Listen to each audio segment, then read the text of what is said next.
ऐकिले उदंड वर्णिले क्षत्र महिमे ऐसी चंद्रभागा ऐसा भीमातीर ऐसा विटेवर देवकोटे ऐसे संत जन ऐसे हरिदास ऐसा नाम घोष सांगा कोठे ऐसी चंद्रभागा ऐसी भीमातीर ऐसा विटेवर देवकोटे तुका म्हणे आम्हा अनाथा कारणे तुका म्हणे आम्हा अनाथा कारणे पंढरी निर्माण केली देवे ऐसे चंद्रभागा ऐसे भीमातीर ऐसा विटेवर देव कोठे विठोबा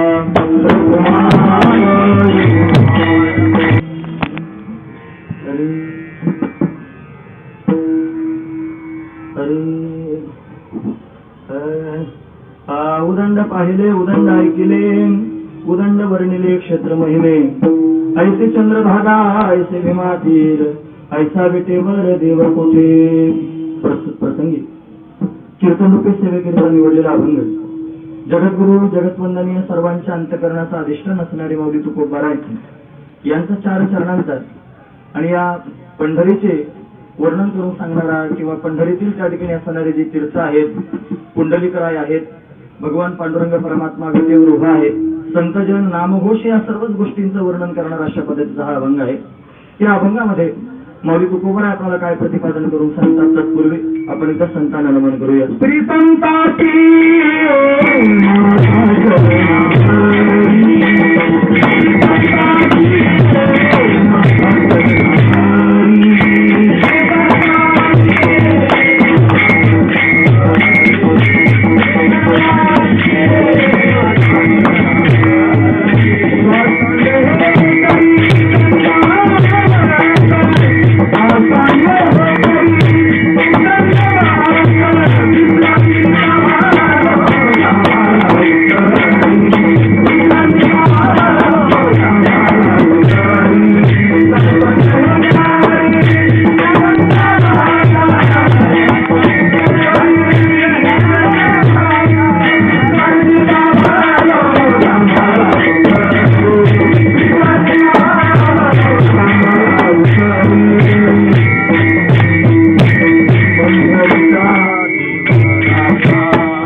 सर्वांच्या माथा चरणावरी साष्टांग हे करी दंडवत विश्रांती पावलो सांभाळा उत्तरी वाढले अंतरी प्रेम सुख उदंड पाहिले उदंड ऐकिले उदंड पाहिले उदंड ऐकिले उदंड वर्णिले क्षत्र महिमे ऐसी चंद्रभागा ऐसी विमातीर ऐसा विटेवर देव कोठे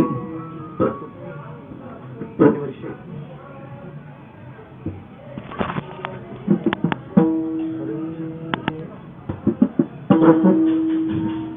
प्रतिवर्षीप्रमाणे याही वर्षी आपण सर्वजण मोठ्या प्रेमाने आनंदाने श्रीक्षेत्र चेडगाव श्रीक्षेत्र पंढरपूर असा पायी प्रवास करत भगवान पांडुरंग परमात्म्याला भेटण्याकरिता इथे पंढरपुरात येऊन पोहोचलेलो आहोत. कर्मधर्म संयोगानं भगवंताच्या कृपेनं आपल्या दिंडीचं प्रस्थान झाल्यानंतर पहिल्या क्रमांकाची कीर्तन रूपी सेवा ही आमच्याच वाटेला भगवंताच्या दयेनं आली आणि इथे पोहोचल्यानंतरही त्या ठिकाणी पहिलीच कीर्तन रूपी सेवा भगवंतानं आम्हाला प्राप्त करून दिली. भगवती सती मातेच्या कृपाछत्राखाली आपण सर्वजण हा प्रवास करत करत इथपर्यंत आलो. भगवान पांडुरंग परमात्म्याला भेटण्याकरिता त्याला पाहण्याकरिता त्याच्या स्वरूपाचा छंद लागल्या कारणाने त्याचा वेध सर्वांना लागल्या कारणाने आपण सर्वजण वेधून इथपर्यंत आलेलो आहोत. वास्तविक पाहता भगवंताच्या दिशेनं प्रवास करणं हेच खऱ्या अर्थानं जीवाचं मुख्य असणारं कर्तव्य आहे. आपल्या घरापासून पंढरपुरापर्यंत केला जाणारा प्रवास हाही परमात्म्यापर्यंत केला जाणारा प्रवास आहे आणि जीवपणा प्राप्त झाल्यानंतर पुन्हा त्या पुढे चालू असणारा प्रवास तो एक परमात्म्यापर्यंत जाणारा प्रवास आहे. म्हणजे आपण अनादी काळापासून प्रवासच करतो आहोत आणि प्रवास करत करत आपल्या सर्वांना त्या ठिकाणी पांडुरंगापर्यंतच जायचं आहे, म्हणजे परमात्मा स्वरूपापर्यंतच जायचं आहे. पण जीवस्वरूपामध्ये आल्यानंतर परमात्मा स्वरूपापर्यंत जाण्याचा जो प्रवास आहे हा प्रवास करण्याकरिता आपल्या घरापासून पंढरपुरापर्यंत प्रवास करावा लागेल. तेव्हा जीवाचा परमात्मा स्वरूपापर्यंत जाण्याचा प्रवास पूर्ण होईल. म्हणून आपण पंढरपूरच्या वारीला का आलो त्याचं कारण एवढंच आहे की अनादी कालापासून आपण जीव झालेलो आहोत आणि जीवपणा आपण भोगतो आहोत. जन्म मरणाची परंपरा आपण भोगतो आहोत. ही जन्म मरणाची परंपरा जर निवृत्त करायची असेल तर ती कोणत्या साधनाने निवृत्त होईल असा जर विचार केला तर साधू संतांनी अतिशय सुलभ असणारं साधन म्हणजे ही पंढरीची वारी आपल्या सर्वांना घालून दिलेली आहे. म्हणून आपण त्या ठिकाणी जीवपणा घालवण्याकरिता आपल्या घरापासून पंढरपुरापर्यंत पायी प्रवास करत करत आलेलो आहोत. मध्ये त्या ठिकाणी सत्संग आपल्याला घडलेला आहे. साधू संतांचे अभंग, त्या अभंगामधून भगवंताचं केलेलं वर्णन हा संपूर्ण त्या ठिकाणी भाव भगवंताविषयीचा भाव आपल्या अंतःकरणामध्ये त्या ठिकाणी प्रगट झाला आणि याच माध्यमातून परमात्म्यापर्यंत आपण त्या ठिकाणी पोहोचलेलो आहोत. आणि इथे पोहोचल्यानंतर निश्चितच परमात्मा स्वतःच त्या ठिकाणी आपल्याला आपल्या जवळ घेईल आणि तो आपल्या जवळ जेव्हा त्या ठिकाणी आपल्याला घेईल त्यावेळेला खऱ्या अर्थाने जीवपणाची यात्रा आपली पूर्ण होईल. म्हणूनच आपण ही वारी करतो आहोत. अनादी कालापासून त्या ठिकाणी साधू संत या पांडुरंग परमात्म्याचं भजन करतात. आपणच परमात्म्याचं ध्यान करतो, आपणच त्या ठिकाणी परमात्म्याचं चिंतन करतो असं नाही, तर अनादी कालापासून सगळ्यात पहिले असणारे संत जर कोण असतील तर सनकादिक संत आहेत. हे सनकादिक संत सर्वात श्रेष्ठ आहेत. ब्रह्मदेवाचे असणारे हे 4 मुलं सनत, सनंदन, सनातन आणि सनत कुमार या सनकादिक संतांनी त्या ठिकाणी या पांडुरंग परमात्म्याचं ध्यान केलं. या सनकादिक संतांचं पाहून त्या ठिकाणी व्यासादिकांनी या परमात्म्याचं ध्यान केलं. नारदजी महाराजांनी याच परमात्म्याचं ध्यान केलं. या पंढरपुरामध्ये नारदजी महाराजांचा आश्रम आहे जिथे विष्णुपद आहे. गोपाळपुरामध्ये आपण ज्या वेळेला जातो गोपाळपुराच्या अलीकडे विष्णुपद नावाचं एक ठिकाण आहे आणि तिथे नारद ऋषींचा त्या ठिकाणी आश्रम आहे. म्हणजे नारद महाराज सुद्धा या भगवंताचं ध्यान करतात. व्यासांनी पद्मपुराण, स्कंद पुराण आदी करून पुराणांमध्ये याच परमात्म्याचं वर्णन केलेलं आहे. म्हणजे व्यासांनी सुद्धा या परमात्म्याचं ध्यान केलेलं आहे. आद्य जगद्गुरु श्रीमद शंकराचार्य जे त्या ठिकाणी केरळ प्रांतातून आपल्या गावापासून पंढरपुरापर्यंत पायी प्रवास करत करत आले पहिले वारकरी जगद्गुरु शंकराचार्य आहेत. त्यांनी सुद्धा याच परमात्म्याचं ध्यान केलं आणि त्यांनीच माऊली ज्ञानोबारायांना रस्ता दाखवून खऱ्या अर्थानं त्या ठिकाणी या वारकरी संप्रदायाची पायाभरणी करून या पांडुरंगाचा छंद अशा पद्धतीने लावला. ज्ञानोबारायांनी या वारकरी संप्रदायाच्या धर्म मंदिराची पायाभरणी केली आणि मग मात्र त्या ठिकाणी हे मंदिर उभारायला सुरुवात झाली. शंकराचार्य रूपी क्षेत्रामध्ये माऊली ज्ञानोबाराय रूपी त्या ठिकाणी पाया भरला गेला आणि ज्ञानोबारायांनी भरलेल्या पायामध्ये त्या ठिकाणी विस्तार म्हणून नामदेव महाराज त्या ठिकाणी झाले. नाथ महाराजांनी याला स्तंभ म्हणजे भागवत रूपी त्या ठिकाणी खांब दिला. जगद्गुरु तुकोबाराय या धर्म मंदिराचे त्या ठिकाणी कलश झाले आणि या धर्म मंदिराची असणारी पताका बहिणाबाई रूपाने त्या ठिकाणी फडकू लागली. हे संपूर्ण त्या ठिकाणी धर्म मंदिराचं चित्र आहे. आणि हेच चित्र त्यांनी सगळ्या जगाच्या समोर आज उघड आणि प्रगट रूपानं त्या ठिकाणी प्रचितीला येत आहे. आज जगाच्या पाठीवर वारकरी संप्रदाय हा त्या ठिकाणी सर्वांना तारक अशा पद्धतीच्या विचारांचा ठरलेला आहे. आज जगामध्ये सहिष्णुता, प्रेम, एकी जर त्या ठिकाणी राहायची असेल तर संपूर्ण जगताला मौली ज्ञानोबराय तुकोबरायांचे त्या ठिकाणी विचार स्वीकारावेच लागतील. ज्ञानोबराय तुकोबरायांच्या विचाराशिवाय जगामध्ये सहिष्णुता राहणे शक्यच नाही. म्हणून त्या ठिकाणी खऱ्या अर्थानं संतांनी आणि अशा पद्धतीने हे धर्म मंदिर आपल्या सर्वांच्या समोर उभं केलं.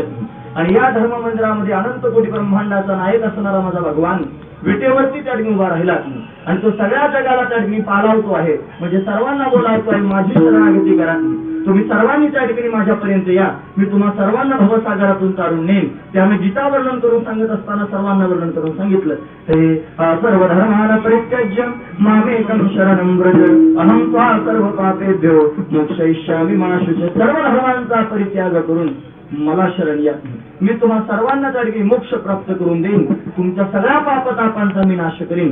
हे भगवंतानं दिलेलं वचन आहे. वास्तविकता आपण लोकांना वचन देतो, पण आपली वचनं कधी बिघडून जातील सांगता येत नाही. आता दिलं की 10 मिनिटात आपण परत फिरू शकतो, पण जगाच्या मालकानं दिलेलं वचन आहे आणि तो त्याचं वचन त्या ठिकाणी मोडत नाही. त्यानं दिलेलं वचन तो पाळत असतो. त्यानं सांगितलंय पहा, अनन्य भावानं माझं चिंतन करा. हे अनन्यश्चंतयन्तो मां हे जना पर्युपासते तेषां नित्याभियुक्तानां योगक्षेमं वहाम्यहं. जो अनन्य भावानं माझी शरणागती करतो, माझं चिंतन करतो, मी त्याचं अखंड त्या ठिकाणी योगक्षेम चालवतो, हा भगवंताचा असणार त्या ठिकाणी संकल्प, हे भगवंताचं वचन आहे. म्हणून असा वचन देणारा भगवान आपली सगळी कामं आटोपून त्या ठिकाणी या विटेवरती उभा राहिलेला आहे. आणि तोच त्या ठिकाणी सगळ्या जगाला आश्रय म्हणून त्या ठिकाणी या विटेवर उभा राहून सर्वांचा उद्धार करण्याकरिता त्या ठिकाणी तत्पर आहे. हा कमरेवर हात देऊन त्या ठिकाणी उभा आहे, हे त्याचं वैभव आहे. महाराज जगद्गुरु तुकोबाराय सुद्धा त्या परमात्म्याला पाहतात आणि पाहून त्याचं वैशिष्ट्य त्यांच्या लक्षात आलं आणि मग ते त्याचं वैशिष्ट्य सांगायला सुरुवात करतात. असं आहे, संपूर्ण भारतवर्षामध्ये, या संपूर्ण जगतामध्ये अनेक ठिकाणांची यात्रा जगद्गुरु तुकोबारायांनी केली. तुकोबाराय द्वारकेला गेले, तुकोबाराय गोकुळ वृंदावनाला गेले, तुकोबाराय काशीला गेले, तुकोबाराय अनेक क्षेत्रांमध्ये गेले. या सगळ्या क्षेत्रांमध्ये फिरूनही त्या ठिकाणी तुकोबारायांना तेवढंच समाधान मिळालं नाही जेवढं समाधान त्या ठिकाणी या पंढरपुरात आल्यानंतर मिळालं.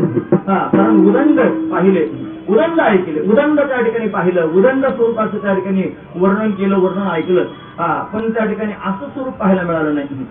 हे त्या ठिकाणी तुकोबारायांच्या लक्षात आलं आणि म्हणूनच त्या ठिकाणी तुकोबाराय अभंगाच्या पहिल्या चरणामध्ये या पंढरी क्षेत्राचं त्या ठिकाणी वर्णन करून सांगतो. उदंड पाहिलं,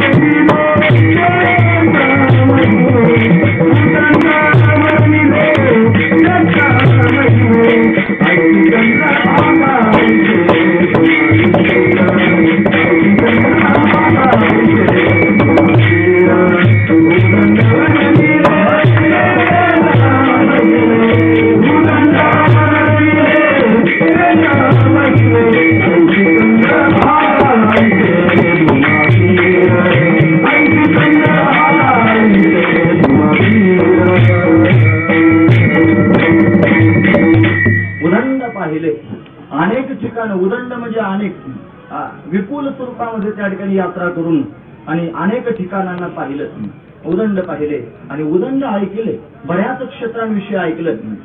उदंड वर्णिले क्षेत्र महिमे, उदंड असणाऱ्या त्या क्षेत्रांचे महिमे अनेक ठिकाणी वर्णन करून सांगितलेले त्या ठिकाणी पाहता येतील.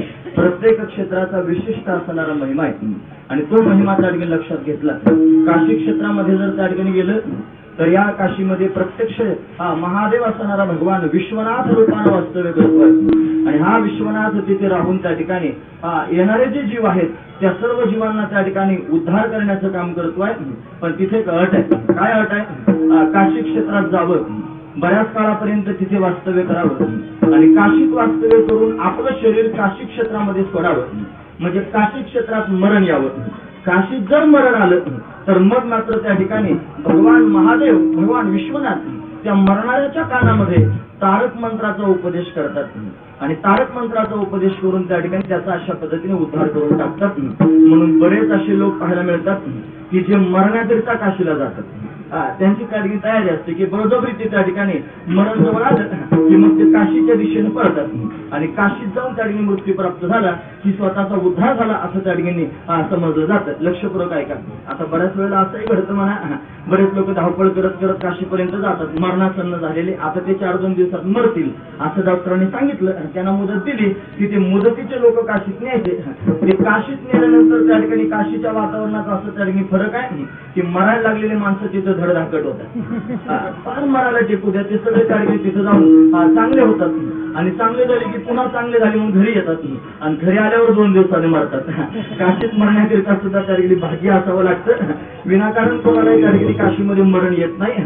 म्हणून त्या ठिकाणी काशीचा हा महिमा, काशी क्षेत्राचा. काशीमध्ये मनकर्णिका नावाचं त्या ठिकाणी एक घाट आहे, मनकर्णिका घाट. का बरं त्या घाटाला मनकर्णिका घाट पडलं नाव पडलं माहितीये?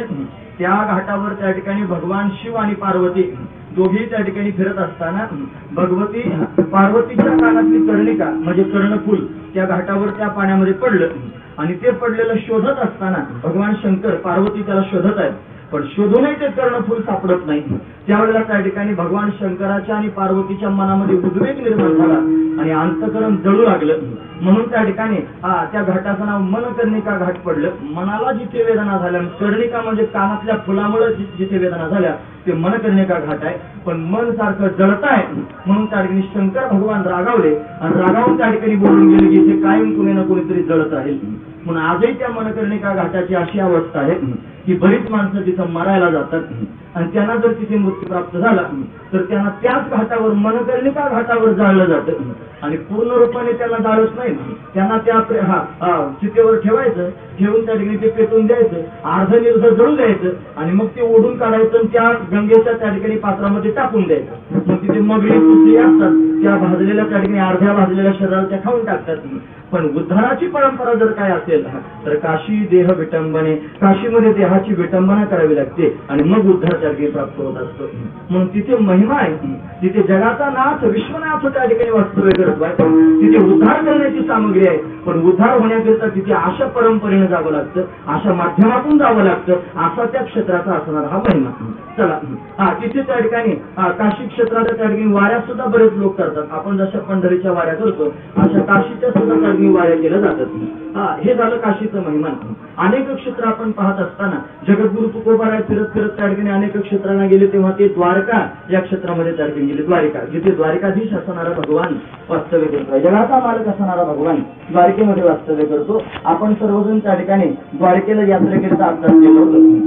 अशी त्या ठिकाणी भगवंताची वास्तव्याची ती इमारत एवढी सुंदर असणारी इमारत आहे महाराज. त्याला आजही त्या ठिकाणी 7 ताव आहेत, म्हणजे 7 मजल्याची असणारी इमारत. आजही जर 7 मजले स्पष्ट दिसत आहेत तर त्यावेळेला त्या ठिकाणी भगवंताची सोन्याची द्वारका होती. हे काही त्या ठिकाणी वेगळं विचारायला नको. आजही आता काल परवा त्या ठिकाणी पेपरला एक लेख वाचला, त्याच्यामध्ये स्पष्ट लिहिलं की ज्यावेळेला संशोधन करू लागले समुद्रात त्यावेळेला समुद्रामध्ये आजही सोन्याच्या द्वारकेचे अवशेष त्या ठिकाणी सापडतात. म्हणजे द्वारिका नगरी त्या ठिकाणी होती आणि भगवंतानं त्या ठिकाणी निर्धामाला जात असताना ही द्वारिका नगरी पाण्यामध्ये बुडून टाकली. भगवान निर्धामाला गेल्यानंतर अवघ्या 7 दिवसांमध्ये ती द्वारिका नगरी पाण्यामध्ये बुडाली.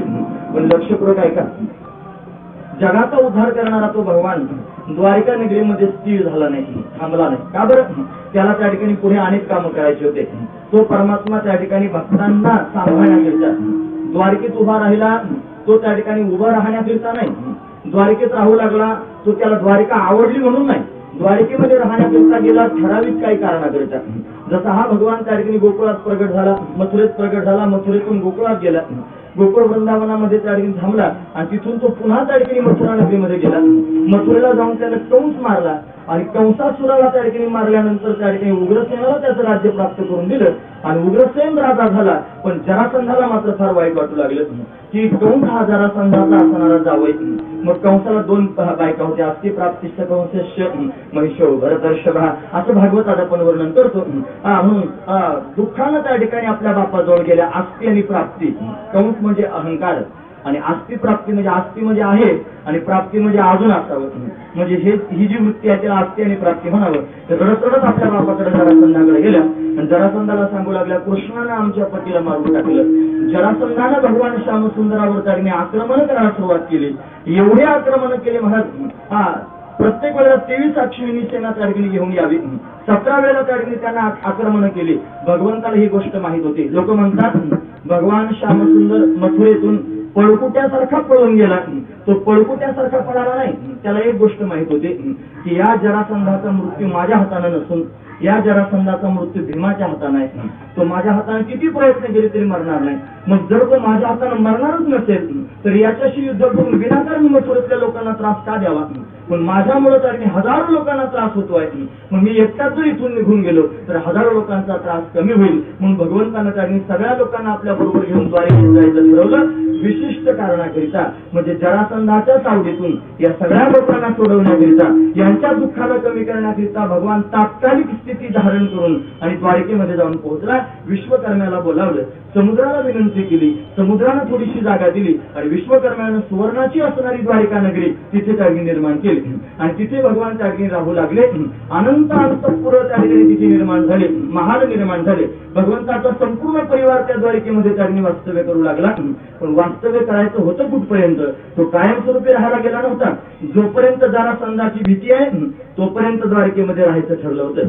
जरासंधाची भीती गेली की पुन्हा एकदा आपल्या स्थानावरती यायचं असं भगवंताने ठरवलं होतं. म्हणून तो भगवान त्या द्वारकेमध्ये कायमस्वरूपी राहण्याकरिता गेला नाही तर थोड्याशा कारणाकरिता तिथे जाऊन पोहोचला. आणि आता मात्र त्या ठिकाणी त्या नगरीचं नाव द्वारिका सापडलं. त्याचं कारण आहे का.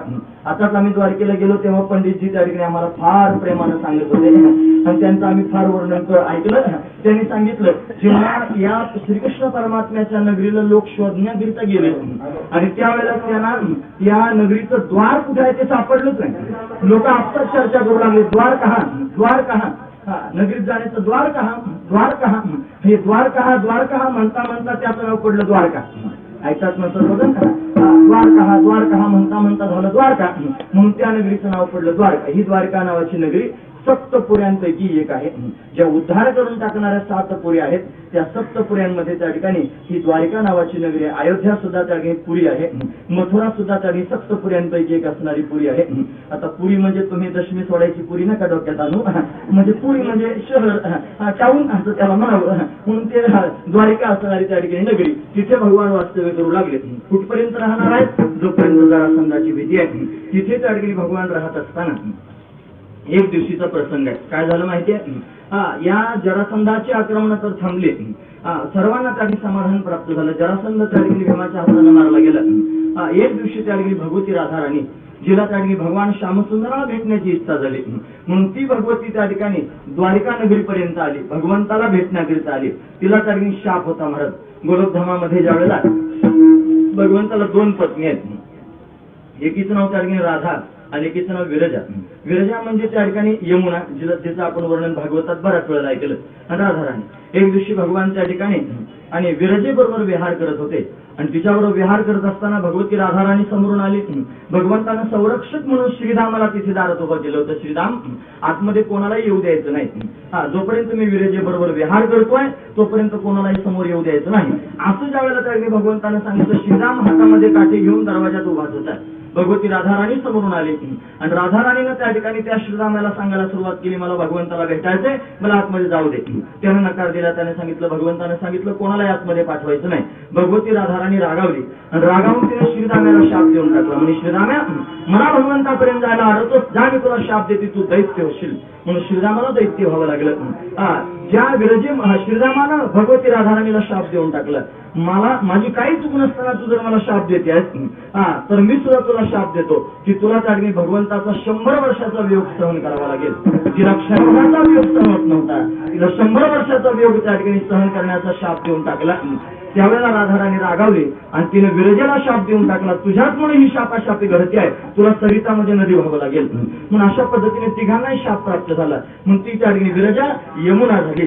तो श्रीराम त्या ठिकाणी शंखचूड नावाचा दैत्य झाला आणि ही भगवती राधाराणी हिला भगवंताचा 100 वर्षाचा वियोग घडला. 100 वर्ष पूर्ण झाल्यानंतर ही भगवती भगवंताला शोधत जेव्हा भगवान द्वारकेला गेले त्याच्यानंतर बऱ्याच काळापर्यंत गोकुळवासी लोकांना वृंदावनातल्या लोकांना मथुरावासी लोकांना त्याचा काही ठाव पत्ता लागला नाही. हा कुठे आहे कुठे राहतो कोणालाही त्याचा त्या ठिकाणी काही पत्ता कळला नाही. आणि आता मात्र त्याचा पत्ता सापडला. त्यावेळेला भगवती राधाराणी प्रवास करत करत द्वारिका नगरीपर्यंत गेली भगवंताला भेटण्याकरिता.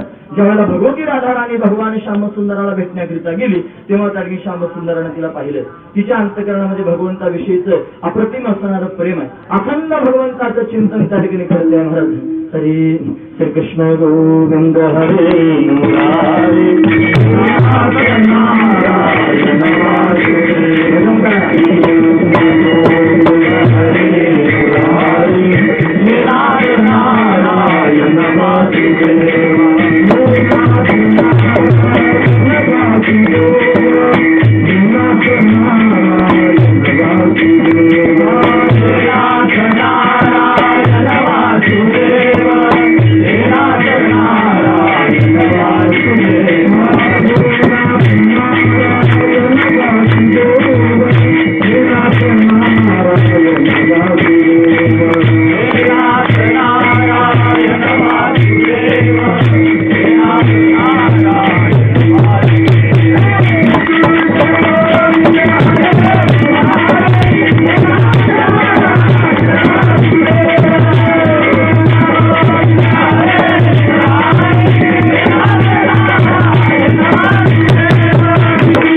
गोविंद दामोदर माधवेती विजयतो कामागिजतो कन्या मुरारी माला निजतीर्थभूति सत्यादिकं मोहशादोष गोविंद दामोदर माधवेती. श्रीकृष्ण गोविंद हरे मुरारे. हे नाथ नारायण वासुदेव असं भगवंताचं अखंड चिंतन करणारी भगवती राधाराणी. तिचा महिमा भगवान श्यामसुंदराला ज्ञात आहे. भगवान प्राणापेक्षाही जास्त तिच्यावर प्रेम करतायत. भगवंतानं तिला पाहिलं. पाहिल्याबरोबर भगवान समोर सरसावला. तिला आपल्या हाताला धरून त्या ठिकाणी आसनापर्यंत आणलं आणि आपण ज्या मंचकावर भगवान स्वतः बसतो त्याच मंचकावर भगवती राधाराणीला बसवलं आणि भगवान तिच्या बरोबर चर्चा करू लागले, गप्पा मारू लागले. ज्यावेळेला भगवती राधाराणी बरोबर श्यामसुंदर त्या ठिकाणी चर्चा करतोय हे भगवती रुक्मिणीनं म्हणजे लक्ष्मीनं पाहिलं आणि पाहिल्यानंतर तिचा तिळपापड झाला. तिला मोठं वाईट वाटू लागलं. आता काय करा, आपले हे त्या ठिकाणी आपल्यावर फार प्रेम करतात आणि ही त्या ठिकाणी कुठून आली आणि हिच्या बरोबर त्या ठिकाणी बोलतात असं त्या ठिकाणी तिला वाटू लागलं आणि मग त्या ठिकाणी ती रुसली. ऐकतात ना तुम्ही सर्वजण. भगवती रुक्मिणी म्हणजे लक्ष्मी स्वतः रुसली आणि रुसून त्या ठिकाणी निघून गेली. महाराज कुठे जावं निघून, म्हणून ती त्या ठिकाणी रुसून माहेराला आली. आता आपण संसारिक माणसं आहोत ना, आपली बायको जर रुसली तर रुसून जाईल कुठे, गेली तर ती माहेरी जाईल. मग रुक्मिणीचं माहेर जर कुठे आहे म्हणणार तर रुक्मिणीचं माहेर आहे आपलं महाराष्ट्र. या महाराष्ट्रामध्ये त्या ठिकाणी भगवती रुक्मिणी आली. विदर्भामध्ये आपण त्या ठिकाणी पाहतो अमरावती जिल्ह्यामध्ये कौंडण्यपूर नावाचं गाव आहे आणि कौंडण्यपूर म्हणजे भीष्मक राजाची राजधानी आहे. तिथे त्या ठिकाणी भीष्मक राजाची ही कन्या भगवती रुक्मिणी म्हणजे त्या ठिकाणी प्रत्यक्ष जगज्जननी अंबिका लक्ष्मी त्या ठिकाणी प्रगट झाली आणि तिच्याबरोबर भगवंतानं विवाह केला. आपण ज्या वेळेला भागवत श्रवण करतो त्यावेळेला भागवताचा प्रसंग बारकाईने ऐकायला मिळतो. हा भीष्मक राजा म्हणजे समुद्राचा अवतार आहे, समुद्राचा. त्यानंतर त्याचा ज्येष्ठ असणारा पुत्र रुक्मी हा विषाचा अवतार आहे. समुद्र मंथनातून निघालेले जे विष आहे हलाहल नावाचं विष, या हलाहल विषाचा अवतार आहे महाराज हा रुक्मी. आणि भगवती त्या ठिकाणी लक्ष्मी म्हणजे त्या ठिकाणी रुक्मिणीच्या रूपामध्ये प्रत्यक्ष प्रगट झाली. म्हणून तीच त्या ठिकाणी रुक्मिणी माहेराच्या दिशेने येण्याकरिता निघाली. रुसून माहेरी आली, महाराष्ट्रामध्ये आली. आपण मोठे भाग्यवान आहोत, जगाचा मालक आणि तो मालक त्या ठिकाणी आपल्या महाराष्ट्राचा जावई आहे आणि फक्त जावई नाही तर आता सध्या तो घर जावई आहे म्हणजे महाराष्ट्राचा सातबार करतोय. असं त्या ठिकाणी माझा भगवान आहे की ते पंढरपुरात त्या ठिकाणी उभा राहिलेला आहे. भगवती रुक्मिणी त्या ठिकाणी बसून तिथे दिंडीरवनात येऊन त्या ठिकाणी थांबली. मला वाटतं मागच्या कीर्तनामध्ये दिंडीरवनाचा प्रसंग तुम्ही ऐकला की नाही माझ्या आठवणीत नाही, पण रस्त्याने कदाचित तुम्ही महाराजांच्या मुखातून आधी करून त्या ठिकाणी त्याचा वर्णन ऐकलं असेल. दिंडीरवन, दिंडीराज नावाचं जो दैत्य आहे, या दैत्याला त्या ठिकाणी मोठं बळ प्राप्त झालं ब्रह्मदेवाच्या तपश्चर्या केल्यामुळे. ब्रह्मदेवानं त्याला वरदान देऊन टाकलं. ब्रह्मदेवाला तपश्चर्या करून त्याने प्रसन्न करून घेतलं आणि ब्रह्मदेवानं त्याला विचारलं काय पाहिजे सांग. तो म्हणे काय नाही, मला त्या ठिकाणी अमर करून टाका. ब्रह्मदेवानं सांगितलं तसलं बंद करून टाकलं. आता म्हणे का बरं, ते अमर केलं की आम्हालाच मारायला येतात, अमर बिमर काय करता यायचं नाही, मग काय करावं लागेल, दुसरं काय मागून घे. म्हणे मग माझा मृत्यू भगवान विष्णूच्या हाताने व्हावा एवढंच मला वरदान द्या. म्हणून त्या ठिकाणी त्या दिंडीराजाला मारण्याकरिता माझा भगवान प्रत्यक्ष मल्लिकार्जुन रूप धारण करून आला. पद्मपुराणात आलेली ही कथा आहे. तेव्हा मल्लिकार्जुन रूपात भगवान प्रगट झाला आणि त्या मल्लिकार्जुनानं त्या ठिकाणी या दिंडीराज नावाच्या दैत्याला इथे त्या ठिकाणी मारलं. ज्यावेळेला त्याला मारायला सुरुवात केली त्यावेळेला तो त्या ठिकाणी मरणासन्न अवस्थेमध्ये भगवंता बोलू लागला, देवा मी तुम्हाला शरण आलो, तुमच्या हाताने माझा उद्धार व्हावा एवढीच माझी इच्छा होती. तुमच्या हाताने जर माझा मृत्यू झाला तर मला पुन्हा जन्म मरणाची परंपरा भोगावी लागणार नाही. मी मोठा भाग्यवान आहे, तुम्ही मला मारण्याकरिता प्रत्यक्ष प्रगट झालात. म्हणून आता त्या ठिकाणी माझं एकच म्हणणं आहे की तुम्ही त्या ठिकाणी हे जे वन आहे या वनाला माझं नाव दिलं पाहिजे. म्हणून दिंडीराजाच्या नावावरून या वनाचं नाव पडलं दिंडीरवन. आणि दुसरं वरदान त्यानं मागून घेतलं, माझी अशी इच्छा आहे की या माझ्या वनामध्ये तुम्ही अखंड वास्तव्य करावं. म्हणून भगवंतानं त्याला वरदान देऊन टाकलं की भविष्यात मी या वनामध्ये अखंड वास्तव्य करण्यात येईन. आणि म्हणून या दिंडीर वनामध्ये त्या भगवती रुक्मिणी योगायोगानं तिथेच त्या येऊन रुसून येऊन बसली. फक्त बसली असं नाही तर ती तपश्चर्या करू लागली आणि तपश्चर्या करणाऱ्या रुक्मिणीला शोधण्याकरिता माझा भगवान त्या द्वारिकेवरून निघाला. एकटा आला नाही, भगवती राधाराणीला बरोबर घेतलं. तिला बरोबर घेऊन त्या ठिकाणी महाराज भगवान वृंदावनात आले, जिथे व्रजवासी लोक आहेत, गोकुळवासी लोक आहेत. वृंदावन फक्त वृंदावनातच पाहायचं असं नाही, व्रजभूमी ही 84 कोस एवढी आहे. 84 कोसाचं कारगिरी जे अंतर आहे त्याला व्रजभूमी म्हणतात. या व्रजभूमीमध्ये अनेक गाव आहेत, त्याच्यामध्ये गोकुळ आहे, त्याच्यामध्ये वृंदावन आहे, त्याच्यामध्ये प्रस्थान आहे, त्याच्यामध्ये नंदगाव आहे, आधी करून सर्व गावं, ही सगळी गावं त्या ठिकाणी व्रजभूमीमध्येच मोडली जातात. म्हणून या सर्व व्रजवासी लोकांना भगवान भेटले आणि फक्त भेटले असं नाही, त्या सर्वांना सांगितलं की माझी बायको रुसून गेलेली आहे आणि तिला शोधण्याचा मी प्रयत्न करतो आहे. मला असं वाटतं तुम्ही सगळ्यांनी माझी बायको शोधण्याकरिता माझ्या बरोबर चला. मग गाई गुरांना बरोबर घेऊन, गोपाळांना बरोबर घेऊन, गोपिकांना बरोबर घेऊन अनंत कोटी ब्रह्मांडाचा नायक असणारा भगवान या दिंडीर वनापर्यंत येऊन आला आणि येऊन सगळ्या गोपाळांना जिथे त्या ठिकाणी वास्तव्य करण्याकरिता ठेवलं. तिथे गाव निर्माण झालं. त्या गावाचं नाव आजही गोपाळपूर असं त्या ठिकाणी नाव आहे आणि गोपाळपुरामध्ये परमात्मा त्या ठिकाणी उभा आहे बाकी बिहारी रूपानं. म्हणून तो तिथे वास्तव्य करू लागला गोपाळपुरामध्ये. असा गोपाळपुरामध्ये त्या ठिकाणी सगळा लवाजमा घेऊन आला आणि पत्नीला शोधण्याकरिता ज्यावेळेला या दिंडीर वनात त्याला प्रवेश केला त्यावेळेला त्याला पुंडलिक त्या ठिकाणी पाहायला मिळाला. वास्तविक पाहता हा सर्वज्ञ आहे. यानं त्या दिंडीराजाला वरदान दिलं होतं की मी तुझ्या या वनामध्ये अखंड वास्तव्य करण्याकरिता येईल, काय निमित्त करावं ते निमित्त त्यांनी पुंडलिकाचं केलं. आणि पुंडलिकाच्या अंतःकरणातला भाव पाहून हा जगाचा मालक त्या ठिकाणी इथपर्यंत येऊन पोहोचला. पुंडलिकाच्या समोर वैद्य होऊन उभा राहिला.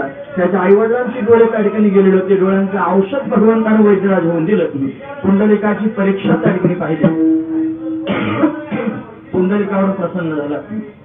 सर्वांना प्रसंग ज्ञात आहे. वीट मागे भेरगावली आणि भगवान त्या ठिकाणी विटेवरती उभा राहिला. मला वाटतं तुमच्याकडे पहिलं कीर्तन केलं त्याच्यामध्ये 3 प्रकारच्या विटा आपण पाहिल्या ना, तीच असणारी वीट. भगवान त्या विटेवरती त्या ठिकाणी उभा राहिला आणि आजच भगवान त्या ठिकाणी विटेवरती उभा आहे. म्हणजे पुंडलिकाचा भाव जाणून हा भगवान गोकुळावरून त्या ठिकाणी सगळा लवाजमा घेऊन इथपर्यंत आला. म्हणजे पुंडलिकाच्या भावार्थात गोकुळावरून झाला येतात निज प्रेम निज भक्ती भक्ता घ्या घ्या आता म्हणत असे महाराजांकडून सांगतात. प्रेम आणि भक्ती प्राप्त करून देण्याकरिता हा जगाचा मालक त्या ठिकाणी गोकुळावरून आला आणि पुंडलिकाचं निमित्त करून आला आणि जगाला प्रेम देण्याकरिता विटेवरती उभा राहिला. म्हणून द्वारकेकडे तर पाहण्याचा प्रयत्न केला. द्वारिका ही सुद्धा नगरी आहे. द्वारिका ही सुद्धा काही सप्तपुऱ्यांपैकी एक पुरी आहे. तिला मोक्षपुरी असं त्या ठिकाणी म्हटलं जातं. पण भगवंताचं खरं वास्तव्य द्वारकेमध्ये सुद्धा नाही. आज भगवान द्वारकेमध्ये त्या ठिकाणी वास्तव्य करत नाही. तो द्वारकानाथ म्हणून ओळखला जातो. पण तो द्वारकानाथ जेव्हा पंढरीमध्ये आला त्याला नवीन नाव प्राप्त झालं. त्याचं नाव आहे पंढरीनाथ. म्हणून तो त्या ठिकाणी पंढरीनाथ रूपानं अविनाश असा त्या ठिकाणी या विटेवरती उभा आहे. म्हणून तो सर्वांना त्या ठिकाणी अभय देण्याकरिताच इथे वास्तव्य करत आहे. म्हणतात त्या ठिकाणी काशीच्या 3 वाऱ्या केल्या, द्वारकेच्या 7 वाऱ्या केल्या, पण पंढरीची एकच वारी केली ती बरोबरीची त्या ठिकाणी आहे. पण असं त्या ठिकाणी वर्णन केलं जातं. मग कितीही त्या ठिकाणी अन्य तीर्थांना अन्य क्षेत्रांना पाहिलं आणि त्या क्षेत्रांचा अन्य प्रकाराने महिमा जरी आपण त्या ठिकाणी वर्णन करून पाहिला तरी पंढरीसारखा महिमा अन्य कोणत्याही त्या ठिकाणी क्षेत्राचा पाहायला मिळत नाही. बाकीची क्षेत्र आहेत तिथे परमात्म्याचं वास्तव्य अनादी काळापासून त्या ठिकाणी झालेलं आहे. अनेक प्रकारचा महिमा त्या सर्व क्षेत्रांचा आहे. पण या पंढरीचा जसा महिमा आहे आणि तसा महिमा इतर क्षेत्रांचा नाही. वृंदावनामध्ये त्या ठिकाणी माझा बाकी विहारी असणारा भगवान वास्तव्य करतो आहे, गोष्ट खरी आहे. पण तोच त्या ठिकाणी बाकी विहारी त्याची सगळी संपदा घेऊन त्या ठिकाणी पंढरपुराला आला, हे तेवढंच महत्वाचं आहे. म्हणून आजही तिथे त्या ठिकाणी जर पाहायला आपण गेलो वृंदावनामध्ये तर हरिदास महाराजांना तो भगवान त्या ठिकाणी निधिवनामध्ये ज्यावेळेला खनन केलं त्यावेळेला भगवान त्यांच्या स्वप्नात गेला आणि स्वप्नात जाऊन त्यांनी सांगितलं की माझी मूर्ती तुम्हाला इथे सापडेल, ती तुम्ही बाहेर त्या ठिकाणी काढा आणि सर्व जगाच्या दर्शनाकरिता म्हणून तिथे ठेवा. अक्षय तृतीयेला त्या ठिकाणी भगवान प्रगट झाले. निधिवनातून भगवंताला त्यांनी बाहेर आणलं आणि हरिदास महाराजांनी त्या ठिकाणी त्या भगवंताला सगळ्या जगाच्या समोर त्यांनी प्रगट रूपाने ठेवलं. पण तो परमात्मा तिथे अचल रूपानं नाही, तो त्या ठिकाणी चल रूपानं आहे. कधी त्याला आतमध्ये गाभाऱ्यात नेऊन ठेवतात, त्याला फार गरम होऊ लागलं की बाहेर आणतात आणि बाहेर आणून उभा राहतो. तो आपला लाकडा तिकडा कुठे उभा राहतो, त्याला जिथे ठेवायला तिथे तो राहायला तयार असतो. त्याची चल असणारी मूर्ती आहे. तिथून उचलतात तिथं मांडतात, तिथून उचलतात तिथं मांडतात, त्याला कुठेही मांडता येतं. म्हणजे तो त्या ठिकाणी हालचाल करणार आहे. कधी भक्तांच्या मागे पळून जाईल सांगता येत नाही.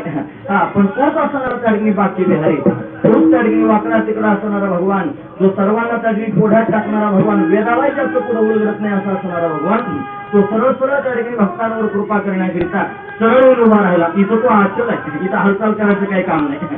कारण साधू संतांनी त्याला पक्क बांधून टाकले. इथून हलायचं नाही, खाली बसायचं नाही, इकडं तिकडं पाहायचं नाही, पाय वळवळ करायची नाही, समचरण ठेवायचे, समदृष्टी ठेवायची, कमरेवर हात द्यायचे आणि भक्तांची वाट पाहत राहायची. त्याला पक्क करून टाकलं. म्हणून आजही तो पक्क होऊन त्या ठिकाणी वेटेवरती उभा आहे. असं दुसरीकडे कुठेही पाहायला मिळत नाही. म्हणून सगळे क्षेत्र पाहिले, सगळ्या ठिकाणांना पाहिलं, सर्व प्रकारचे त्यांची महिमे ऐकले आणि लोकांच्या समोर सांगितले. पण पंढरपुरासारखं क्षेत्र पाहायला मिळालं नाही.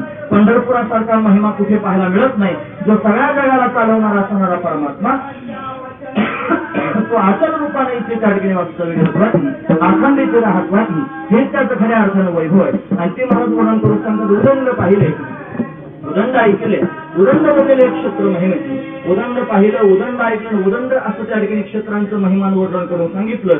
परंतु इथे आल्यानंतर एक वैशिष्ट्य पाहायला मिळतं. इथे भीमाशंकरापासून त्या ठिकाणी निघालेली भीमा नावाची जी नदी आहे, जी त्या ठिकाणी प्रत्यक्ष गंगाच आहे.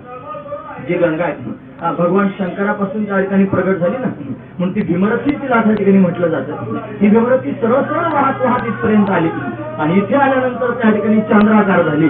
तिचा आकार कसा झाला, चंद्रासारखा. या पंढरपूरला तिने असं त्यांनी वेढून टाकलं. म्हणजे चंद्राकार त्या ठिकाणी झाली. जिथे भगवान विटेवरती उभा आहे त्याच्या समोर तिने चंद्राकार असं त्या ठिकाणी वळण घेतलं आणि म्हणून तिला त्या ठिकाणी खऱ्या अर्थानं चंद्रभागा असं नाव पडलं. म्हणून भीमा संपूर्ण रूपानं पाहिली इथपासून शेवटापर्यंत, पण चंद्राकार झालेली भीमा कुठे पाहायला मिळाली नाही. म्हणून त्या ठिकाणी या भीमेलाच इथे खऱ्या अर्थानं चंद्रभागा असं नाव पडलं. आणि या चंद्रभागेच्या या भीमेच्या काठावर भगवान विटेवरती त्या ठिकाणी उभा राहिला, अचल रूपानं त्या ठिकाणी उभा राहिला. सगळ्या भारतवर्षात जाऊन बघा, भगवंताची अनेक प्रकारची रूप पाहायला मिळतील, पण इथे पंढरपुरामध्ये जसं भगवंताचं रूप आहे असं कुठेच पाहायला मिळणार नाही. तुम्ही द्वारकाधीश परमात्म्याचं वर्णन पाहिलं. हा द्वारकाधीश परमात्मा चतुर्भुज आहे. त्याच्या 4 हातांमध्ये 4 आयुध आहेत. त्याच्या चरणांजवळ सनकाधिक पंत उभे आहेत. आम्ही आता द्वारकेच्या यात्रेला गेलो. अक्षय तृतीयेपासून भगवंताला वस्त्र घालत नाही तर सर्वांगाला चंदन लावतात. आणि तो चंदनाचा केलेला शृंगार आम्ही पाहण्याकरिता गेलो. एवढा गोड आहे माझा भगवान, काय वर्णन करून सांगू. त्याच्याकडे पाहता पाहता असं त्या ठिकाणी होतं की इथंच त्या ठिकाणी शरीर सोडून द्यावं आणि याच्यात विलीन होऊन जावं. असं अप्रतिम सौंदर्य त्या भगवंताचं आहे. ते सर्व मंडळी त्या ठिकाणी आमच्या बरोबर होते. एकदा पाहायला गेलो, पारीला लागून दर्शन घेतलं, वावा फार बरं वाटलं. तिथून बाहेर आलो, म्हणलं आता काय जम निघत नाही, परत गेलं पाहिजे. दुसऱ्यांदा परत बाहेरला लागलो, परत त्याचं दर्शन घेतलं दुसऱ्यांदा, आणि तरी चैन पडेना. मग तिसऱ्यांदा परत एकदा त्याच्या दारात उभे राहिलो, पडदा लावून घेतला होता. आणि तो पडदा उघडेपर्यंत त्या ठिकाणी थांबलो. काही केलं त्या ठिकाणी चैनच पडेना. या महाराज लोकांनी आम्हाला उचलून घेतलं आणि उचलून त्या ठिकाणी असं असं करून आम्ही भगवंताला तिसऱ्यांदा सुद्धा पाहिलं. पाहतच राहावं असं त्याचं सौंदर्य आहे. तर चतुर्भुज आहे, त्याच्या हातामध्ये शंख चक्र गदा पद्मादी करून आयुध पाहायला मिळतात. असा भगवान तिथे त्या ठिकाणी उभा आहे. तोच आपण वृंदावनात जर पाहण्याचा प्रयत्न केला तर तो बाकी बिहारी रूपाने उभा. एक पाय त्यानं वाकडा ठेवलेला आहे, एक पाय त्याचा सरळ आहे. तोच जर आपण गोकुळात जाऊन पाहण्याचा प्रयत्न केला तर त्याला तिथे रंगनाथ म्हणतात. जो त्या ठिकाणी रांगतोय असा रांगणारा रंगनाथ आहे. तोच जर नाथद्वाराला आपण जाऊन पाहिलं तर तिथे श्रीनाथ रूपाने उभा आहे. त्या डावा हात असा उंच केलेला, एक हात कमरेवर ठेवलेला आहे आणि सर्व लोकांना त्या ठिकाणी राजस्थान प्रांतामध्ये हात उंच करून बोलावतोय, या माझ्या आश्रयाला या. आणि अशी अनेक ठिकाणी भगवंताची रूप पाहायला मिळतात. तोच परमात्मा जगन्नाथपुरीमध्ये आहे, पण जगन्नाथपुरीमध्ये पूर्ण रूपाने पाहायला मिळत नाही. मग तिथे सुभद्रा, तिथे त्या ठिकाणी बलराम आणि मध्ये त्या ठिकाणी माझा जगन्नाथ म्हणजे भगवान नारायण, भगवान श्रीकृष्ण परमात्मा दिसतो. पण तिथे फक्त त्याच्या मुखाचं दर्शन आहे, पूर्ण शरीराचं दर्शन नाही. मग जगन्नाथपुरीमध्ये आहे पण पूर्ण रूपात पाहायला मिळत नाही. इथे द्वारकेमध्ये आहे पण वैकुंठातला असणारा रूप तिथे प्रगट केलेला आहे. वृंदावनात आहे पण वाकडा तिकडे उभा राहिलेला आहे. पण पंढरपुरात जर पाहण्याचा प्रयत्न केला तर तो कोणताही आयुध घेऊन उभा राहिला नाही, कारण त्याला भांडण करायचं, युद्ध करायचं नाही. तो भक्तांकरिता उभा आहे. आणि कमरेवर हात देऊन का उभा आहे तर त्याला भक्तांची वाट पाहावीशी वाटते, वाट पाहणार आहे. म्हणून तर त्या ठिकाणी महाराज विटेवर उभा राहून कमरेवर हात देऊन भक्तांची वाट पाहतोय. मी सांगतो असं मी महाराज वर्णन करून सांगतो.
दिनानाथ असणारा माझा बाप जो विटेवर त्या ठिकाणी कमरेवर हात देऊन उभा आहे, हे त्याचं वैभव आहे.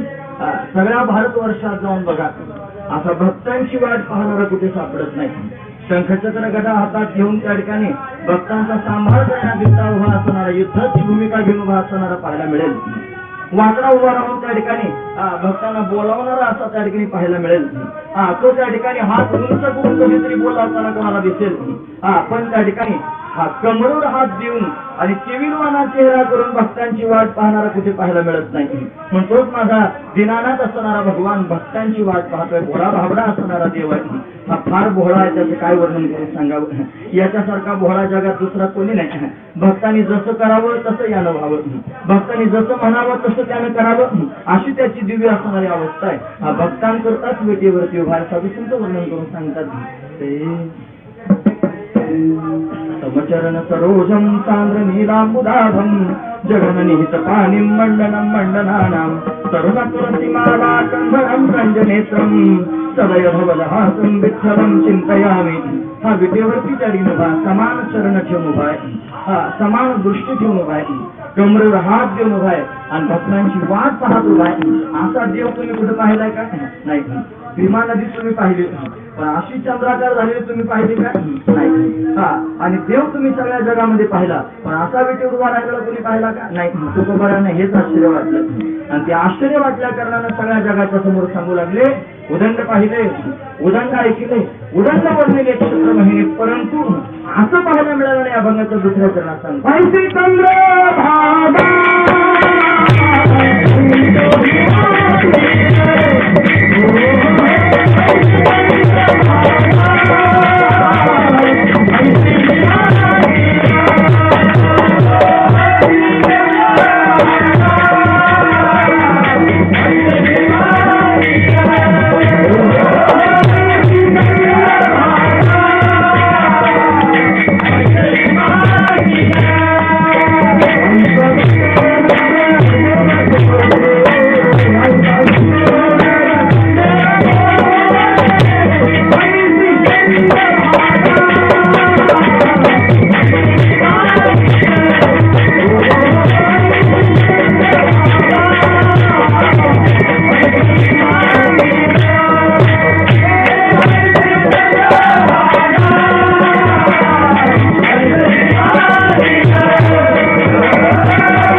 काशीला जरी तुम्ही गेलात, अशी चंद्रभागा पाहायला मिळाली नाही.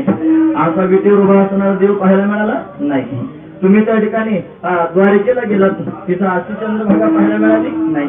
तिथं असं उभा राहिलेला देव पाहायला मिळाला नाही. तुम्ही वृंदावनात गेलात की नाही बाबा, तिथे देव तुम्ही पाहिलात की नाही? असा देव पाहिला का? नाही. अशी चंद्रभागा तिथे पाहिले का? नाही. तिथं जाऊन हे सगळं पाहायला मिळालं नाही. द्वारकेत पाहायला मिळालं नाही, वृंदावनात पाहायला मिळालं नाही, काशीत पाहायला मिळालं नाही. जे तिथं पाहायला मिळालं नाही ते इथं पाहायला मिळालं. इथे त्या ठिकाणी भगवान उभा आहे आणि भक्तांकरताच त्या ठिकाणी उभा आहे. हा इथून कुठेही गेला नाही. वृंदावनातून गेल्याचे पुरावे दाखवता येतील, द्वारकेतून गेल्याचे पुरावे दाखवता येतील, पण पंढरपुरातून परत गेला असा पुरावा आणून दाखवा. हे दाखवता कोणाला? दाखवता येणार नाही. हा सगळ्या ठिकाणाहून गेल्याचे पुरावे त्या ठिकाणी देता येतील पुराणांमधून, पण पंढरपुरातून निघून गेल्याचा पुरावा मात्र कोणाला देता येणार नाही. हा पंढरपुरात आला आणि पुंडलिकाने याला बांधून टाकला. पुंडलिकाने सांगितलं जायचं नाही आता, इथून हालचाल करायची नाही. तुला त्या ठिकाणी त्याला पुंडलिकाला विचारलं, पुंडलिका सांग तुला काय पाहिजे? पुंडलिकानं एकच वरदान त्याला मागितलं, हे पांडुरंगा जर मला काही देणार असशील तर एकच दे, जी वीट मी तुला उभा राहण्याकरिता फेकलेली आहे या विटेवरती असाच कायमस्वरूपी उभा राहा. आणि फक्त उभा राहायचं असं नाही, तुझ्या दर्शनाकरिता जे त्या ठिकाणी भोळे भाबडे लोक येतील, जे भक्त त्या ठिकाणी येतील, जे मूड असतील, पापी असतील, जसे तसे असतील, त्या सर्वांना त्या ठिकाणी तू स्वीकार, सर्वांना आपल्या चरणाचा आश्रय प्राप्त करून दे आणि सर्वांना त्या ठिकाणी तू फक्त त्यांची श्रद्धा, त्यांच्यातला भाव पाहून त्या ठिकाणी त्यांचा उद्धार करून टाक. असं पुंडलिकानं भगवंताला वरदान मागितलं. पुंडलिकानं भगवंताला वरदान मागितलं आणि भगवंतानं पुंडलिकाला ते वरदान देऊन टाकलं. मला वर्णन करून सांग, पापी जैसे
ते अधिकारी मोक्षाचे जे पंढरीचे वारकरी आहेत तेच मोक्षाचे अधिकारी आहेत. का बरं? पुंडलिका दिलावर करुणाकरे विठ्ठले. करुणाकर असणाऱ्या विठ्ठलानं पुंडलिकाला वर दिला आणि काय वरदान दिलं असेल? मूढ पापी जैसे तैसे उतरी कासे लावून या. म्हणून काही जे मूढ असतील, पापी असतील, जसे असतील तसे असतील त्या सर्वांना कासेला लावून उतरून. कास म्हणजे कंबर आणि उतरून नेणं म्हणजे तारून नेणं. कशातून?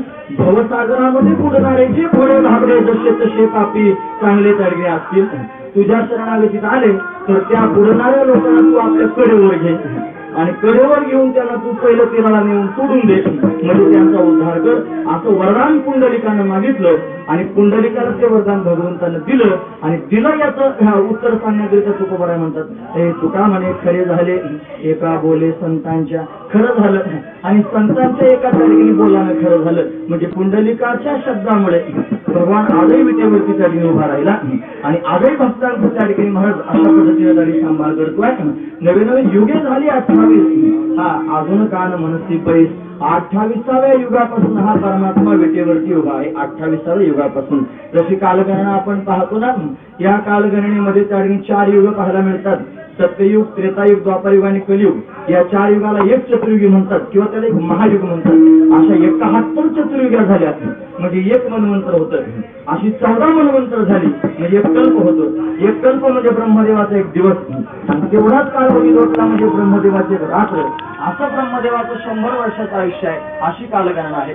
म्हणजे त्या 71 चतुर्युग्या व्हाव्या लागतात तेव्हा एक मनवंतर होतं. असे 14 मनवंतर आहेत.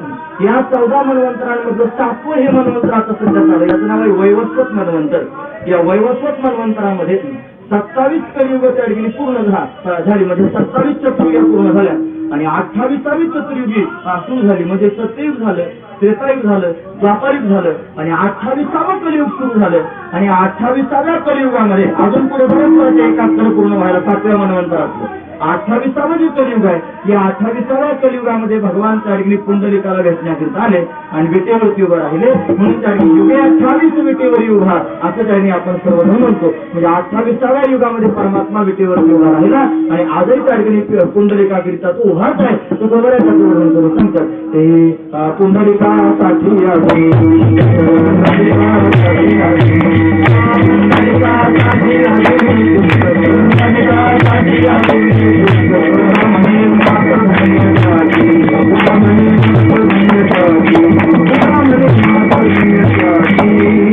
या भगवंताचं स्वभाव वर्णन करताना संतांचं महिमा वर्णन करताना सांगतात उच्च नीच काही नेणे भगवंत निष्ठे भाव भक्ती देखून या दासी पुत्र कन्या विदुराच्या भक्षी दैत्या घरी रक्षी प्रधानाची चर्मरंगू लागे रोहिदासा संगी कबीराच्या मागे शेलिविनी सदन कसा या विकू लागे मास माळ्या सावत्या कृपू लागे.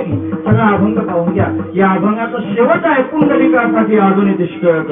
तुका म्हणे मात धन्य त्याची अजूनही पुंडलिकाकरिता तिष्ठत आहे भगवान विटेवरती. हे ताडगीन त्याचं वैभव वर्णन करून सांगतात. म्हणून भक्ता फिरता कमरेवर हात ठेवून असाच्या असं उभा राहिलेला देव कधी कोणाला पाहायला मिळाला का? अजिबात पाहायला मिळत नाही. म्हणून तो परमात्मा इथे पाहायला मिळतो. हे त्याचं वैभव पुंडलिकाला गेलेलं त्याला आशीर्वाद या सगळ्या गोष्टी ऐकून अनेक साधू संत एकत्र आले आणि या सगळ्या साधू संतांनी त्या ठिकाणी सुंदर असणारा उपक्रम सुरू केला की भगवत प्राप्तीकरिता उद्धाराकरिता अनेक साधनं करत बसण्यापेक्षा जर आपण त्या ठिकाणी पुंडलिकाला वरदान दिलेला परमात्मा विटेवरती उभा आहे आणि तो त्या सर्वांचा उद्धार करण्याकरिता तयार आहे म्हणजे आपणही जर त्याच्याकडे गेलो तर तो आपलाही उद्धार करून टाकेल. फक्त भावयुक्त अंतःकरणाने गेलं पाहिजे. म्हणून आपण सर्वांनी त्याची शरणागती करूया. भाव आपण त्याच्या चरणावर ठेवूया. आपण जर त्याच्या चरणी भाव ठेवला तर तो आपल्या सर्वांना उद्धरून टाकेल असा विचार साधू संतांच्या मनात आला आणि अनेक साधू संत या पंढरपुराला भेट देण्याकरिता येऊ लागले. पांडुरंगाच्या दर्शनाकरिता येऊ लागले. त्याची वारी करण्याकरिता येऊ लागले. पुंडलिकाला दिलं वरदान संकादिकांना कळालं म्हणून संकादिक संत त्या पंढरीमध्ये येऊ लागले. पुंडलिकाला दिलं वरदान नारदजींना कळालं म्हणून नारदजी पंढरपुरात येऊ लागले. पुंडलिकाला दिलं वरदान व्यासदेवांना कळालं ते व्यासदेव त्या ठिकाणी पंढरपुरात आले. पुंडलिकाला दिलेलं वरदान त्या ठिकाणी महाराज शंकराचार्यांना कळालं म्हणून शंकराचार्य त्या ठिकाणी या पंढरपुरात आले आणि शंकराचार्यांचीच त्या ठिकाणी वाट पुढे मौली ज्ञानोबा आदी करून संतांनी त्या ठिकाणी चालवली आणि हजारो संत लाखो संत त्या एकाच वेळेला या पंढरीमध्ये येऊ लागले.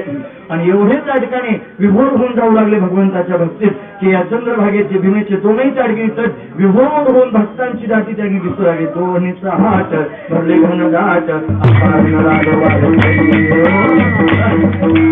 तत्पर अपार मिळाले वारकरी रे. दोन्हीचा हात हात म्हणजे दोन्ही ते चंद्रभागेचे जे काठ आहेत हे दोन्ही बाजूला त्या ठिकाणी भरले घनदाट अपार मिळाले वारकरी रे. अपार वारकरी त्या ठिकाणी जमा होऊ लागले आणि भगवंताच्या नामाचा घोष करत त्या ठिकाणी नाचू लागले. एवढं मोठं वैभव त्या ठिकाणी पाहायला मिळतं हे जगाच्या पाठीवर कुठेही पाहायला मिळत नाही. तुकोबराय वर्णन करून सांगतात या सगळ्या संतांच्या मनात एकच विचार आहे की आपण इथे आलो भगवंताच्या शरणावर त्या ठिकाणी भाव ठेवावा आणि भावाकरिताच भगवंतानं आपल्याला त्या ठिकाणी उधळून न्यावं. यांनी प्रसार केला सगळ्या लोकांना सांगायला सुरुवात केली हे भवसागर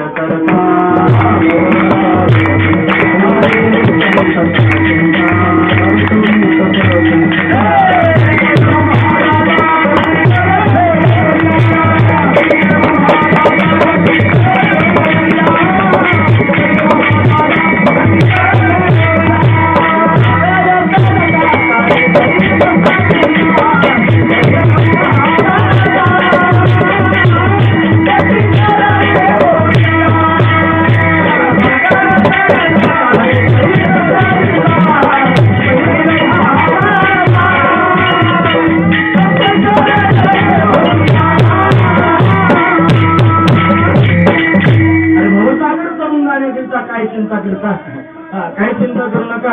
या पहिलं उभा दाता आणि तो पलीकडच्या काठावर विहरेच्या कमरेवर हात देऊन त्या ठिकाणी दाता मोक्षदान देणारा परमात्मा उभा आहे. त्याचे पायी घाला मिठी मोलने घे जगजेठी भावा एकासाठी खांदावा हे आपुल्या त्याच्या पायांना मिठी घाला.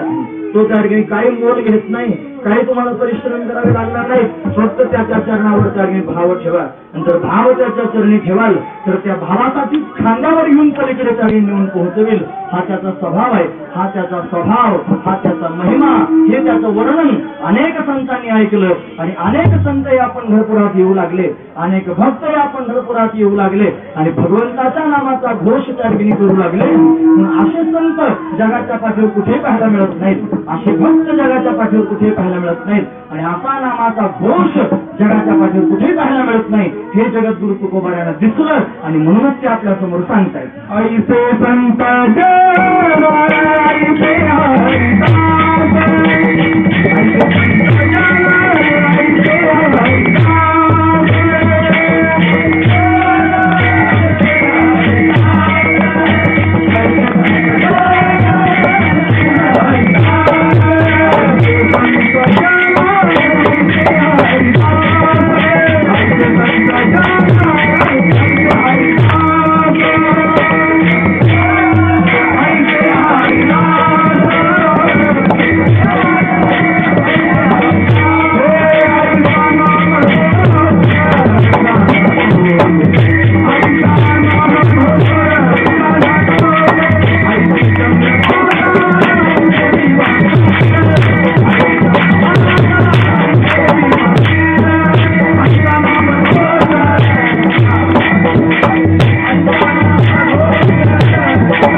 असे संतजन पाहायला मिळत नाहीत. असे हरीचे दास पाहायला मिळत नाहीत आणि असा नामघोष पाहायला मिळत नाही. हे ऐसे का लावला असेल प्रत्येक ठिकाणी त्याच्यामध्ये काही विलक्षणत्व आहे. म्हणून इथे येणारे जे संत आहेत ना इथे येणारे जे हरिदास आहेत ना हे भगवंताला काही मागण्याकरिता येतच नाहीत महाराज. हा भक्तांना उद्धरून येतो गोष्ट खरी आहे. हा पहिला तिराला घेऊन जातो गोष्ट खरी आहे. पण जिथे येणारे जे त्या ठिकाणी भक्त आहेत ना हे त्या ठिकाणी फुकट दिलं तरी पण काय घेत नाहीत. कारण इथं मोठी मोठी दुकान आहेत. मुक्ती न मुक्ती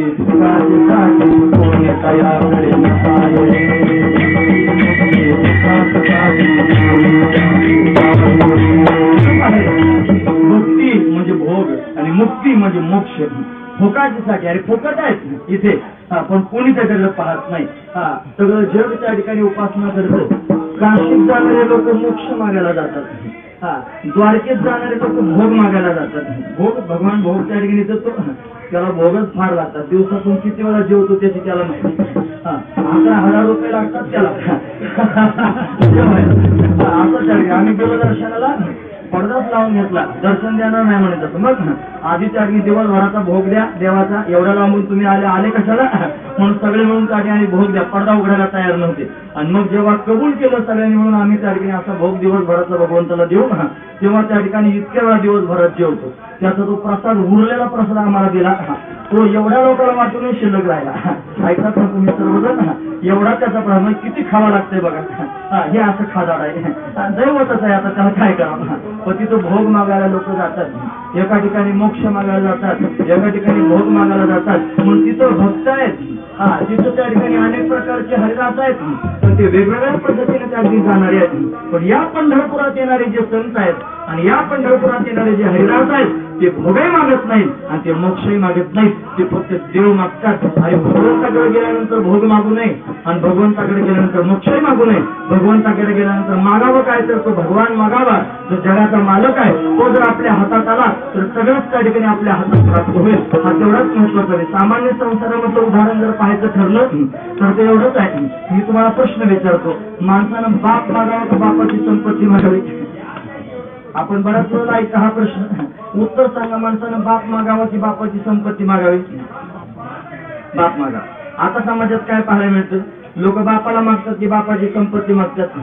आणि बापाने संपत्ती दिली नाही तर बापावर दावा ठोकतात, असं पाहायला मिळतं. म्हणजे एवढं त्या ठिकाणी विचित्र चित्र जगामध्ये पाहायला मिळतं. म्हणून लोकांना बापाशी काय घेणं देणं नाही, लोकांना संपत्तीशी घेणं देणं नाही. म्हणून संपत्ती मागण्याच्या भानगडीत पडू नका, बाप मागा.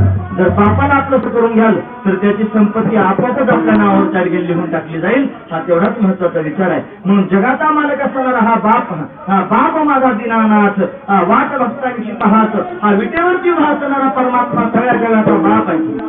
बाप रुक्मादेवी बहुधा असं आपण त्याला म्हणतो. रुक्मादेवीचा वर असणारा सगळ्या जगाचा हा बाप विटेवरती उभा आहे. म्हणून त्याला मागावं, त्याच्याकडे काही मागू नये. हा मनोभाव संतांच्या अंतकरणात आहे. आणि अशी विरक्त असणारे संत या पंढरपुरात येतात. म्हणून आयसे संतजन हा शब्द वापरला.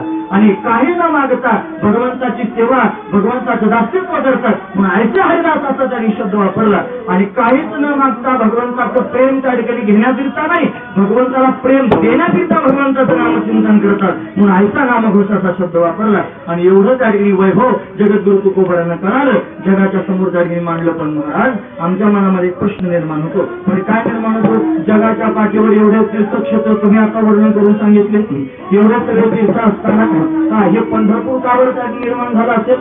वैकुंठ आदी करून भगवंताचे धाम असताना हे पंढरपूर काय निर्माण झालं असेल? असा ज्या वेळेला प्रश्न निर्माण झाला त्यावेळेला तुकोबारांना त्या ठिकाणी गोष्ट जाणवली. ती जाणवली अशी की हा जो जगाचा मालक आहे सगळ्या ठिकाणावरून जो गोकुळातून गेला मथुरेमध्ये, मथुरेतून त्या ठिकाणी गेला द्वारकेमध्ये, द्वारकेतून गेला आणि पंढरपुरात उभा राहिला. पण पंढरपुरातून कुठे गेला नाही, तिथे कायम स्वरूपीचा उभा राहिला. म्हणून याचं खरं वास्तव्य करण्याचं स्थान जर कोणतं असेल तर ते वैकुंठ आहे. वैकुंठाचा मालक त्या ठिकाणी उभा आहे. आपण वैकुंठात त्याला करमलं नाही, त्याला भक्ताच्या घरी यावं लागलं. तर वैकुंठात जे सुख त्याला प्राप्त होत नाही ते सुख त्याला भक्तांच्या संतांच्या घरी प्राप्त होतं. मग त्या सुखाकरिता लाचावला आणि भक्तांच्या घरी वैकुंठ सुखला महाराज वर्णन करून सांगतात.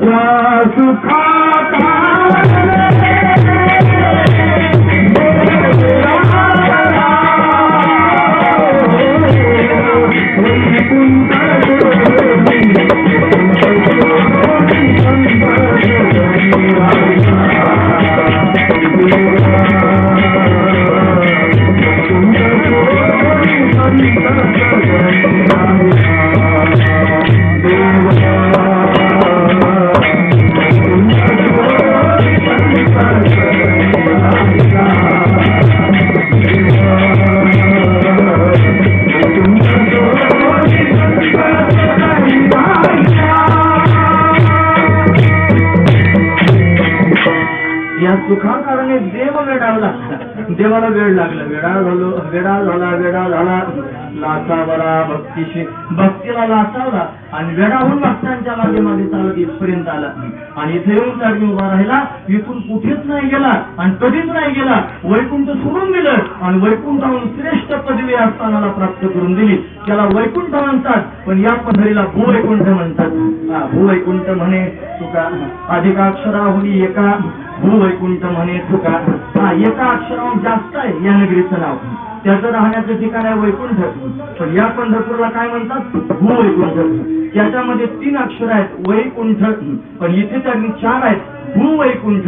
म्हणजे अधिक अक्षराहून एका आणि भूवैकुंठ म्हणे तुका, म्हणजे त्या वैकुंठापेक्षाही त्या ठिकाणी अधिक श्रेष्ठत्व या पंढरपुराला प्राप्त करून दिलं आणि इथेच त्या ठिकाणी वास्तव्य करू लागला. का बरं?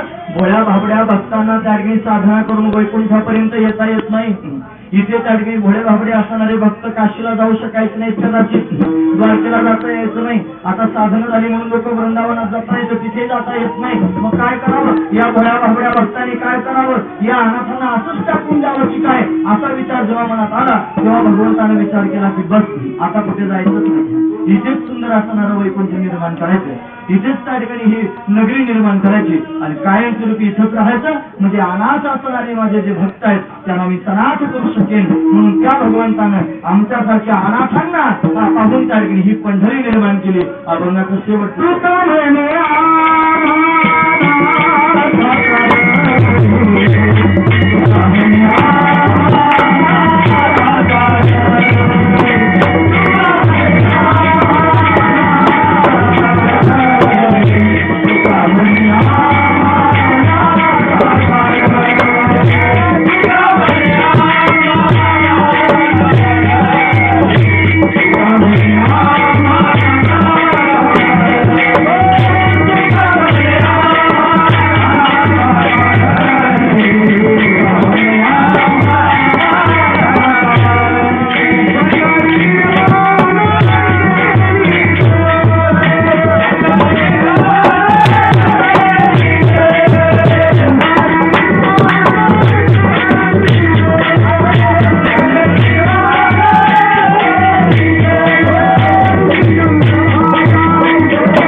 पंढरी निर्माण केली देवे आमच्यासारख्या अनाथांकरिता.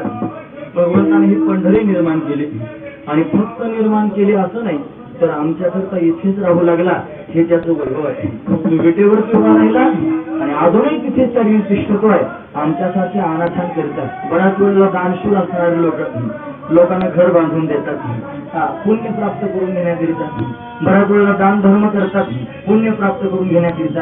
एखादा म्हणेल पंढरपूर निर्माण करून दिलं आणि भक्तांना राहण्याची जागा करून दिली आणि गेला वैकुंठ राहण्याकरिता. असं झालं नाही. त्याला वैकुंठ आवडतच नाही. महाराज नावडे वैकुंठ शेषाचे शयन, त्याला वैकुंठ आवडत नाही, त्याला शेषाचं शयन आवडत नाही, त्याला वैष्णवाचं सगळं आवडतं. म्हणून या पंढरपुरामध्ये त्याने आधी देव नाही, आधी भक्त आहे. म्हणजे वैष्णवाचं घर आहे. म्हणजे वैष्णवाच्या घरी जगाचा मालक त्या ठिकाणी आला आणि त्याला सोडून कुठेच जायचं नाही असं त्यानं ठरवलं. म्हणून भक्तांच्याच बरोबर राहतो भक्तांना सोडून कधी जात नाही महाराज. अखंड भक्तांना त्या ठिकाणी सांभाळतो. तो हाताच्या फोडासारखा त्या ठिकाणी महाराज जपत राहतो. तो हातावर जर एखादा फोड आला ना तर माणसं त्याला जपतात. आता तुमच्या तळपायाला आले असतील, तळ हातात तळपायाला आलेल्या फोडाला सुद्धा माणूस जपतो. त्याला वाटतं हा जर फुटला ना आग उठली मग काय करायचं म्हणून फोडाला माणूस जपतो. तसं आमच्यासारखे भोळे बाबडे असणारे भक्त त्या भक्तांना त्या कोणी सांभाळावं म्हणून या जगाच्या मालकानं त्या आम्हाला सांभाळण्याकरिता आम्हाला सनाथ करण्याकरिता ही पंढरी निर्माण केली. आणि फक्त निर्माण केली असं नाही तर तो अखंड तिथे वास्तव्य त्या ठिकाणी करू लागला. हेच त्याचं वैभव आहे. तो त्या सगळ्या जगामध्ये व्याप्त आहे पण आमच्याकडे लक्ष ठेवू नये. जशी घार आकाशामध्ये फिरत असते पण लक्ष तिचं पिलाजवळ असतं तसं हा जगाचा मालक संपूर्ण जगाचं सूत्रसंचालन करतो पण त्याचं संपूर्ण लक्ष त्या ठिकाणी आमच्याकडे आहे. पण आम्हाला सांभाळण्याकरिता हा त्या ठिकाणी विटेवरती उभा राहिलाय आणि आमच्याकरिता त्यानं पंढरी निर्माण केलेली आहे. हे तेवढंच त्या ठिकाणी महत्वाचं चिंतन आहे. म्हणून सर्व भक्त या भगवंताचं चिंतन करतात आणि अखंड त्याच्या नामाचा घोष त्या ठिकाणी करत असतात. त्याच्या रंगामध्ये रंगून त्याचं नामचिंतन त्या ठिकाणी करत असतात. महाराज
भगवान विटेवर देव आहे त्या भगवंताच्या रंगात भक्त रंगून जातात आणि विभोर होऊन नाचतात.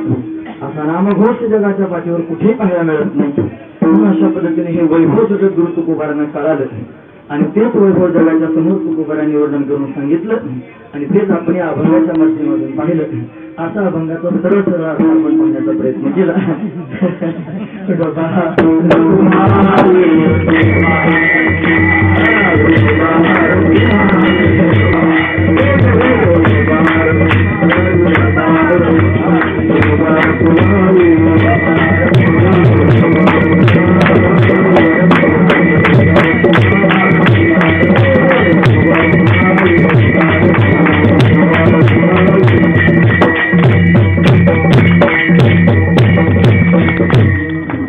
पाहिले उदंड ऐकिले उदंड वर्णिले क्षेत्र महिमे ऐसी चंद्रभागा ऐसे भीमातीर ऐसा विटेवर देव कुठे.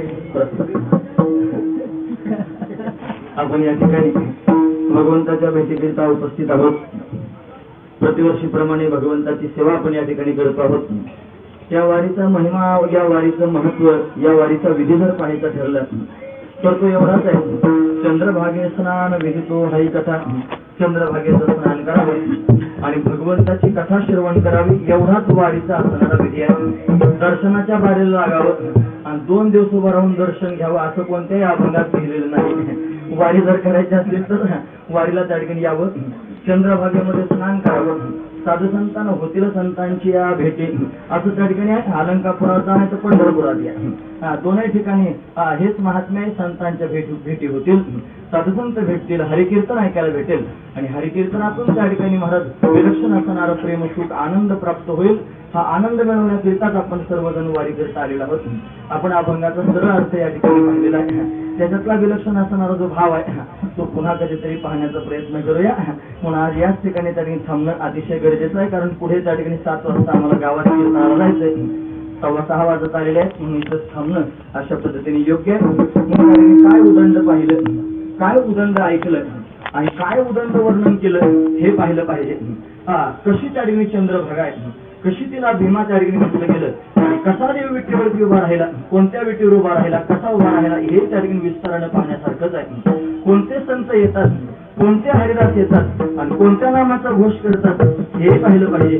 आणि आपल्या सर्वांना तुकोबाला अनाथ का म्हणतात आणि या अशा अनाथांची सोय भगवंतानं इथेच का केली हे पाहण्यासारखं आहे. पण ते विस्तारानं पाहण्यासारखं असल्या कारणानं आपण आज इथेच थांबूया. भविष्यात कधीतरी त्या सर्व गोष्टींचा विचार करण्याचा आपण प्रयत्न करूया. हे जेवढं आपण वर्णन ऐकलं ते सगळं वर्णन ज्यांनी आपल्याला प्रेमाने सांगितलं त्या साधू संतांचं मोठ्या प्रेमाने चिंतन करून आपण या ठिकाणी थांबूया.